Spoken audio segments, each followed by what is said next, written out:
Welcome to episode 49 of Motivating Mondays, a weekly podcast and YouTube series dedicated to help Canadian job developers and other employer engagement professionals develop the tools, resources, expertise, and network to excel in achieving sustainable employment outcomes for their clients or students.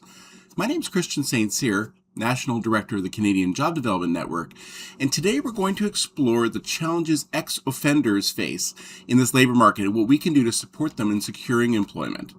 The Fair Chance Hiring Coalition notes 80% of us believe that people who have served their time should have the chance to work again. We may not always align our solutions for societal changes, but in this case, the belief spans age, gender, religion, and education. It is in our DNA to offer our neighbors opportunity. Several years ago, I was invited by a local employment center to deliver a presentation on the labor market for a group of ex-offenders who were engaged in job search. In theory, I was there to educate them about the labor market, but it was far more enlightening for me. As each participant went around the room to share their experience in job search and trying to re-enter society, I was struck by the enormous challenges many of these individuals face.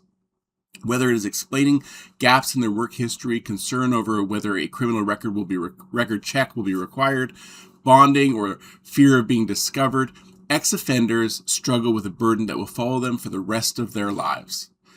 Now, I'm accustomed to people having barriers to employment. Perhaps they are new to the job market or lack skills. Maybe they need Canadian experience or certification.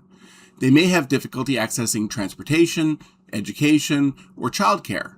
In most cases, whatever the challenge is, job seekers can address these challenges and overcome them and move on. In many cases, for former inmates, they can take on all of these steps, and their criminal conviction will continue to be a barrier that precludes them from certain types of employment and volunteer work. Even if they work in an occupation where no criminal record check is required, they could live with the ongoing concern that their criminal past could be discovered and change how their employer or their colleagues or their customers perceive them. Unemployment rates for this group are nearly 5 times higher than the general population, with many facing barriers such as stigma, limited skills, and poor job readiness. This is according to the John Howard Society of Canada. In case you think this is a very small group of individuals, I'm going to remind you that about 4 million Canadians have a criminal record. This represents about 10% of our entire population. The employment outcomes for ex-offenders are staggeringly poor. A report from the John Howard Society of Ontario indicated that 14 years after release, only half of previously incarcerated individuals had found employment. Formerly incarcerated individuals have a lower labor market participation rate, 51%, compared to the general Canadian population, 69%. Those who are able to find work typically earn low wages with an average income of $14,000 per year. Women and Indigenous individuals face even greater challenges. For example, women offenders were found to have a 39% employment rate compared to 52% for men. Men also tend to take longer to find employment, typically about 10 months, women also tend to take longer to find employment, typically about 10 months, compared to men where the median is 6 months. It is for this reason I was deeply concerned to read that part of the cuts planned for the federal government is that they will eliminate library technicians and employment coordinator positions in federal penitentiaries, a move that critics worry will affect inmate recidivism and reintegration. There are 58 correctional facilities managed by Correctional Services of Canada across Canada. Federal budget cuts mean the department needs to come up with over $132 million in savings over the next 3 years, as the government plans to slash the public service. Correctional Service Canada alone plans to cut over 400 positions through means including workforce adjustment and career transitions. The unions representing library technicians and employment coordinators say that the job cuts account for just 50 of the positions to be cut. In total, these salaries amount to less than 1% of correctional service budget, but the consequences will be felt by all Canadians and could end up costing society far more in the long run. That's according to Nathan Pryor, who is president of the Canadian Association of Professional Employees. The federal department says that the plans are still being finalized, but points to ongoing efforts to increase online resources for inmates. Many sites across the country have already been operating with a modern library system and without a dedicated librarian on site, according to one CSC spokesperson. But Catherine Latimer, who's the executive director of John Howard Society of Canada, said the federal prison system is where in the federal prison system, where about 75% of people who enter don't have a high school diploma or equivalent, in-person assistance is a must. Community employment coordinators help inmates become job ready and find employment when they are released. This support increases the likelihood of the offender's safe and successful reintegration, according to the federal department's website. But when asked about these cuts, the CSC said the role is effectively redundant. These cuts will reduce duplication that is already available in the community. This is according to a spokesman who pointed out that the non-government organizations, Employment and Social Development Canada programs, and parole officers already are providing.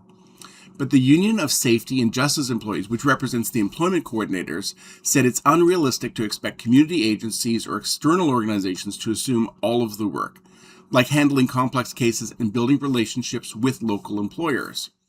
While CSC may feel that the internet is what is needed, that inmates will need to effectively transition to employment, we in the career development sector, we realize that this is a sort of ongoing support career professionals can only do to make this transition. Either way, it seems the responsibility is being offloaded to the broader career development sector. When marketing ex-offenders as job search clients, it helps to make the business case. According to the job developer's pitch deck, which was developed by the Fair Chance Hiring Coalition, employees with criminal records have a 13% lower turnover rate than those without one, according to Northwestern University. They are also no more likely to be fired for misconduct than any other employee. According to the Society of Human Resources Management, 67% of HR professionals and 82% of managers feel the quality of fair chance talent is about the same or higher than that of workers without records. Not only that, but 74% of both managers and HR professionals surveyed believe that the cost of hiring individuals with criminal records is the same or lower than that of hiring individuals without criminal records. The Fair Chance Hiring Coalition claims that 58% of consumers would be more likely to buy products or services from a company if they provide employment opportunities to people with a criminal record. As more consumers seek out brands that align with their values, Fair Chance Hiring believes this presents an opportunity to take leadership for an employer to take leadership in an issue that matters to Canada. The province of Alberta provides an excellent resource for coaching individuals with a criminal record in seeking employment. They note employers can legally ask about criminal charges or convictions on job applications and in interviews. They can also require police information checks or security screenings. They can also choose not to hire an individual based on what they find. Employers in federally regulated organizations, such as chartered banks and airlines, are governed by the Canadian Human Rights Act. This protects candidates from discrimination and not being hired, but only if they've been granted a record suspension, which was previously known as a pardon. Employment and Social Development Canada provides a list of federally regulated employers. Some employers may look at the nature of an offense and how long ago it happened. They may decide a person's record isn't an issue. Different employers require different levels or types of screening in their hiring procedures. In some industries, such as counseling, social work, or healthcare, a criminal record may close doors to people. A criminal record can affect a candidate's ability to land a job, but it can also affect their ability to cross the border for training or to attend a trade show or a conference. Depending on a person's offense, they may be eligible for or obtain a record suspension, which, as I said earlier, was previously called a pardon, but they would need to visit the Parole Board of Canada for more information on record suspension eligibility. Candidates can only apply for record destruction if they were charged but not convicted or found guilty of a charge. On the province of Alberta's website, they encourage ex-offenders to answer truthfully. When individuals are applying for a job, they shouldn't lie about their criminal record and hope that no one else finds out. Their employer may learn about their background if the candidate's references mention it, or if their parole or probation officer visits or calls them at work, or if they need time off to attend mandatory programs or court dates.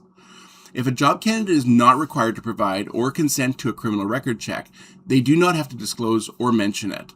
This is also true if they are asked about their criminal record. Candidates are likely to clear a criminal record check if, 1, they were charged or arrested but not convicted, referred to alternate measures, for example, anger management course or community service, and have completed all of the requirements, or if they were granted a record of suspension. Candidates may also be asked if they are bondable. This means that the employer can take out insurance against the possibility that an employee might steal from them. Depending on the nature of a person's conviction, this insurance may be expensive or hard to get. Having a record does not necessarily mean a person isn't bondable. Individuals with criminal record check should check with their local police department to find out how their record might affect their ability to be bonded. There are many resources and organizations out there to assist individuals in overcoming a criminal record or to go on to employment. These include organizations such as the Elizabeth Fry Society, LINC, Pact Urban Peace Program, Pardons Canada, the Bridge Ministry, Prison Ministry, and of course the John Howard Society of Canada. While supports will go a long way to help people achieve sustainable employment, there's a psychological, emotional, and perspective challenges that are equally as challenging for people who've been incarcerated. In the career development field, we play an important role in helping people understand that their past actions do not define them as people. Job seekers wanting to make a fresh start, offer a valuable contribution, or create a new life for themselves should be embraced by society and employers, and this should certainly extend to those individuals who've come from incarceration. Just a reminder, we've officially launched registration for Canada Strong, 16 Ways Trade is Changing Our Labor Market. These are the 2026 labor market conferences. Historically, we've just done this for British Columbia and Ontario. We've been doing it for, almost 20 years now. But we're excited to be able to bring it to 5 separate regions across the country. So, of course, we have British Columbia on June 4th and 5th. We have Ontario on June 18th and 19th. But we're also introducing Alberta, which is going to happen on May 28th and 29th. The Canadian Prairies, which is going to happen on June 11th and 12th, and Atlantic Canada, which is going to happen on June 25th and 26th. Now, we are doing registration, we're doing registration up till May, but everyone who registers by the end of March, which is next week, Tuesday, March 31st, gets a 50% discount on registration, so it's a great financial opportunity.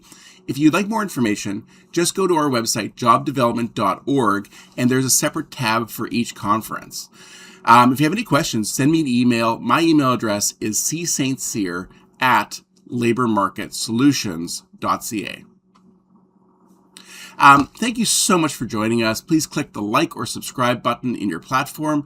Search for Motivating Mondays wherever you download podcasts. We'd also love it if you could subscribe to our YouTube channel and or rate or review this podcast. Now, we do these sessions live and for free every Monday morning on Microsoft Teams. We have job developers joining us from across Canada. It'd be so great if you could join us. Just go to jobdevelopment.org to learn more. If you have any questions, send me an email. My email address is cstcyr@labormarketsolutions.ca. Thank you so much for your time and have an amazing week.